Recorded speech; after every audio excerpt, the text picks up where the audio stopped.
Jean-Pierre Chevènement, bonjour, bienvenue. Nous sommes sur LCI Radio Classique avec vous. Le livre s'appelle 1914-2014, l'Europe sortie de l'histoire, avec évidemment un point d'interrogation. C'est un de vos dadas, mais avec évidemment un argumentaire très précis. C'est publié aux éditions Fayard. Est-ce que je peux vous poser une petite question personnelle pour commencer?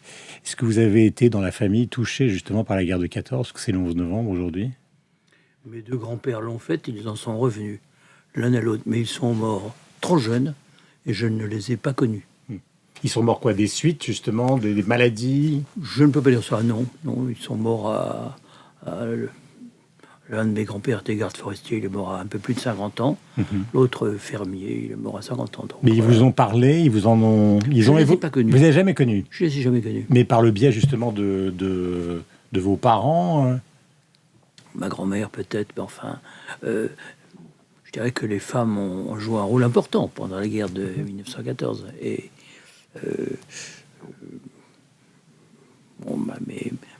ma mère et ma grand-mère m'ont transmis le souvenir, d'autant plus qu'en 1940, les trois maisons de ma grand-mère ont été brûlées. Les soldats français avaient résisté, c'était le 18 juin 40, et les soldats allemands arrivant avec des motocyclistes ont cerné le village et exercer un certain nombre de représailles. Cette parenthèse personnelle refermée, le sens des commémorations aujourd'hui, pour vous, quel est-il? Bien, je pense que Goethe, dans Conversation avec Ackermann, explique que les Français sont un peuple intelligent, mais qui manque de piété. Alors moi, je voudrais inciter les Français à la piété, parce que le 1,4 million nombre de poilus tués ne l'auront pas été en vain si la France continue. Autrement dit, il y a deux interprétations de cet immense événement. Ou bien cela clôt l'histoire de France. La France est tellement accablée par le nombre de morts, de blessés, de mutilés, qu'elle va sombrer dans un pacifisme de principe, et puis c'est l'effondrement de 40 qui clôt notre histoire, ou bien au contraire, c'est une guerre de 30 ans qui commence en 14, qui se termine en 45, et je dirais la France subit l'essentiel du choc en 1914-18, la Marne, Verdun, et au fond, la résistance des poilus est ce qui permet à la France de retrouver son statut. À la fin de la Deuxième Guerre mondiale, Churchill accorde à De Gaulle un siège de membre permanent du Conseil de sécurité de l'ONU. La France est une puissance occupante en Allemagne et en Autriche. Disons que on reconnaît qu'elle ne pouvait pas faire deux fois Verdun. Et je pense qu'il faut avoir beaucoup de gratitude pour les soldats de ce qu'on appelait la Grande Guerre. Ils ont permis, je le crois, que la France puisse continuer. Mais, je dirais, les dés roulent toujours. Est-ce que dans l'Europe et dans la mondialisation telle qu'elle se développe, il y a encore place pour la France? C'est les questions qu'on va poser. Alors, je vous ai écouté expliquer cette phrase de Goethe, ou la réinterpréter pour aujourd'hui. Alors maintenant, on va partir pour une série de questions, disons, un peu plus acerbes, même si c'était nécessaire de rappeler ça.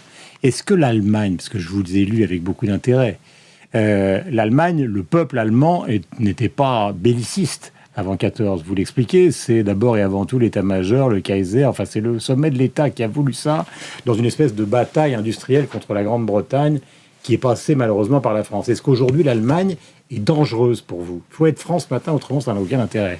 Oui, mais je pense que l'Allemagne pose toujours, et se pose à elle-même un problème. Pas en termes militaires, mais en termes... C'est un grand pays, au cœur de l'Europe, il domine économiquement aujourd'hui, plus militairement, plus politiquement, n'a plus le désir de domination qui animait ses élites.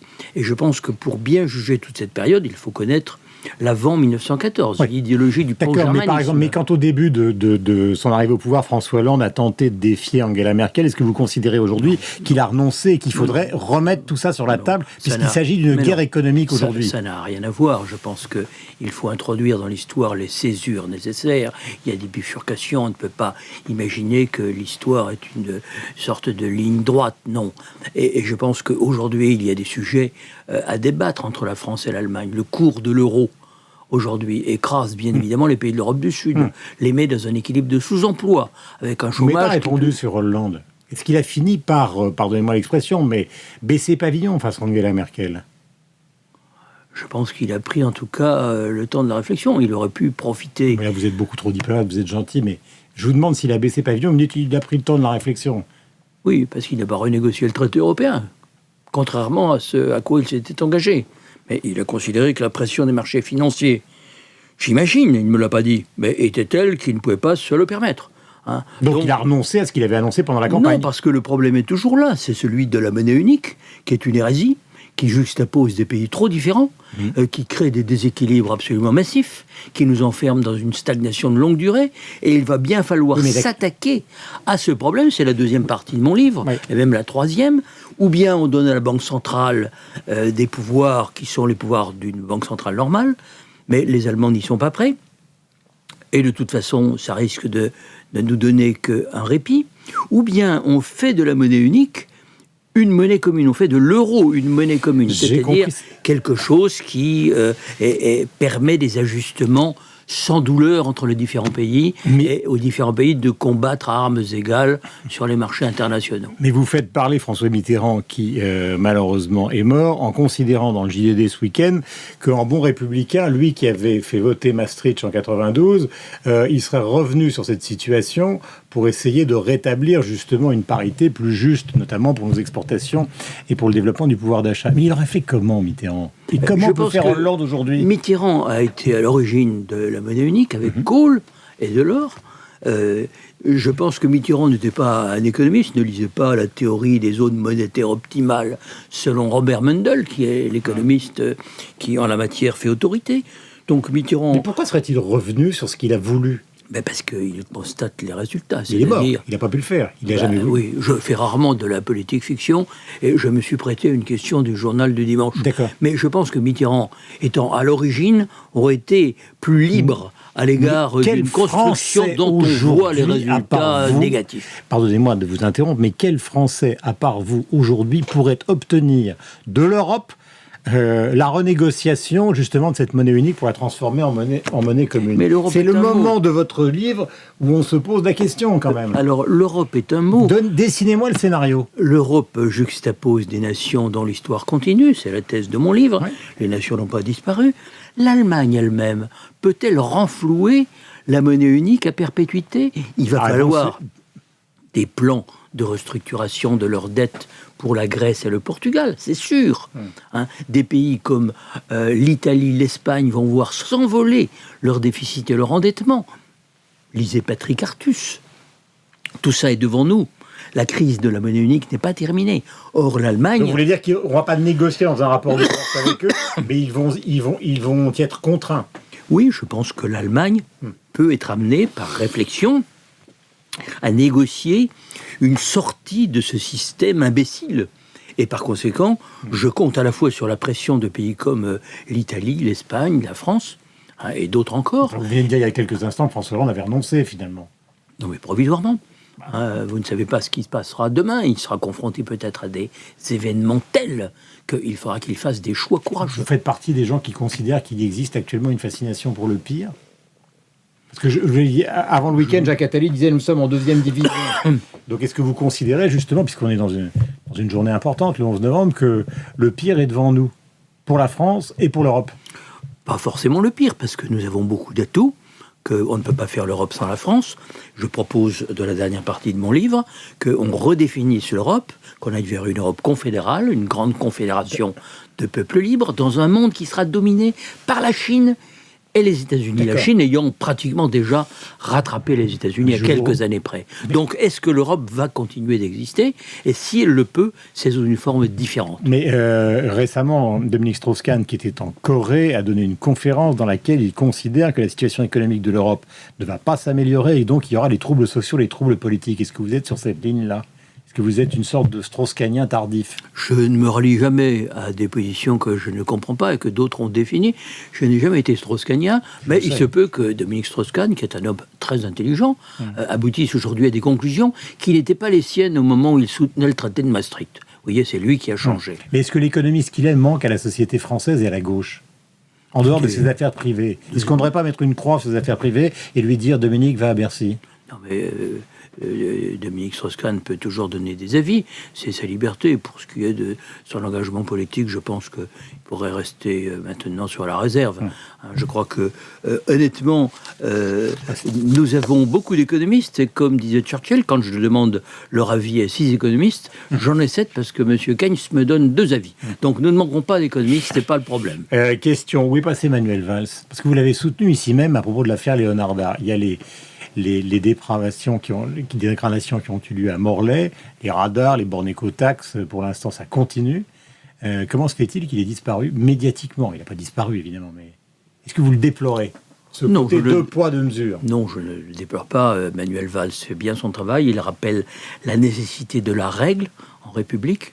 Vous vous souvenez de Lacordaire, dans le poulailler libre, c'est la loi qui libère et c'est la liberté qui opprime. Donc Manuel Valls rappelle la nécessité de respecter la loi. C'est le préfet de Bretagne qu'on voit partout sur les chaînes d'information. Eh bien, le préfet de Bretagne, il dépend de Manuel Valls. Oui, enfin, quand c'était l'affaire Leonarda, on voyait Manuel Valls sous temps. Disons qu'il appartient au gouvernement de définir quels sont les beaux interlocuteurs. Disons qu'en Bretagne, il y a un certain nombre de gens qui habituellement votent plutôt socialistes, qui sont Donc on est plutôt plus gentil avec eux. On leur donne comme interlocuteur Monsieur Le Foll, parce que Monsieur Le Foll, ministre de l'Agriculture, peut faire quelque chose pour les problèmes de l'agroalimentaire breton. Est-ce que vous rejoignez le duo Marine Le Pen-Ségolène Royal qui comprend ce qui se passe actuellement en Bretagne? Est-ce que je peux dire... Ça, tout le monde peut comprendre, hein. Je sais que c'est pas très difficile, c'est pas ce qui peut identifier personnes aussi différentes. Quand elle parle de compréhension, il y a forcément un aspect solidarité, c'est-à-dire que c'est une compréhension... Non, écoutez, je pense que Marine Le Pen prospère sur la base d'une politique qui, engagée depuis bien longtemps, plusieurs décennies, a manifestement échoué. Alors, il faut remettre en cause cette orientation politique si on veut réduire les scores que peut faire Marine Le Pen et le Front National. Donc le problème, il est politique, et il est politique de fond. Quand Ségolène Royal, sur mon conseil, a, devant le congrès des partis socialistes européens à Porto, en janvier 2007, évoqué la réforme des statuts de la Banque centrale pour en faire justement une banque centrale comme les autres, pour qu'elle privilégie la croissance et l'emploi, ce fut alors un ourvari. Et évidemment, ce conseil que je lui ai donné l'a un petit peu mis de côté. Est-ce que vous considérez qu'un remaniement est nécessaire? Parce que vous avez d'un côté 2 sons de cloche, si je puis dire. Vous avez NKM qui dit Hollande nous prend pour des imbéciles. Il fait l'imbécile. Et de l'autre côté, des voix dans le gouvernement. Ségolène Royal, je suis prête. Anne Hidalgo, il faut un remaniement maintenant. Donc, qu'est-ce qu'il faut? Je ne partage pas ce point de vue. Je pense lequel, celui d'NKM, je le suppose. Mais le remaniement, vous le dire. Je ne partage pas le point de vue d'un remaniement. D'abord parce que Jean-Marc Ayrault, dans les limites qui lui ont été tracées, fait vraiment ce qu'il peut. Et je trouve que c'est un Premier ministre dévoué, loyal, courageux. Pourquoi faire un remaniement ou alors changer de gouvernement? Mais changer de gouvernement sans changer d'orientation politique, ça ne servirait à rien. Donc il ne se passera rien. Si, il se passera peut-être quelque chose. Mais après le mois de juin, après les européennes, enfin le mois de mai. Mais est-ce qu'il est au niveau, ce gouvernement? Je pense, pour avoir une certaine expérience, qu'il y a de bons ministres et il y en a franchement de moins bons. Mais très mauvais même. Il y en a qui sont relativement inexistants, mais il y a aussi de très bons ministres. Qui est inexistant? Et la petite phrase pour terminer. Ah, vous voulez me faire dire une bêtise pour terminer? Pas du tout. Avec vous, les bêtises, c'est impossible. Mais les noms, c'est possible. Non, je pense qu'il y a, je dirais... J'aime bien que vous faites avec la main. Il y a sans doute à Bercy quelque chose qu'on a de la peine à discerner. Peut-être y a-t-il trop de ministres, peut-être part-il pas toujours dans le même sens, peut-être ne sont-ils pas toujours assez audibles. En tout cas, ils ne représentent pas l'orientation que je souhaite, ça c'est clair. Merci Jean-Pierre Chevènement. Le livre s'appelle 1914-2014, donc une réflexion sur l'Europe sortie de l'histoire avec un point d'interrogation. C'est publié aux éditions Fayard. Voici le livre. Bonne journée et bonne commémoration, parce que je sais que vous serez à côté de la statue de Clémenceau. Dans un instant, donc, le rappel des titres de l'actualité, puis, bien évidemment, on retrouve nos camarades sur LCI et Sophie Paulini sur Radio Classique. Bonne journée à vous.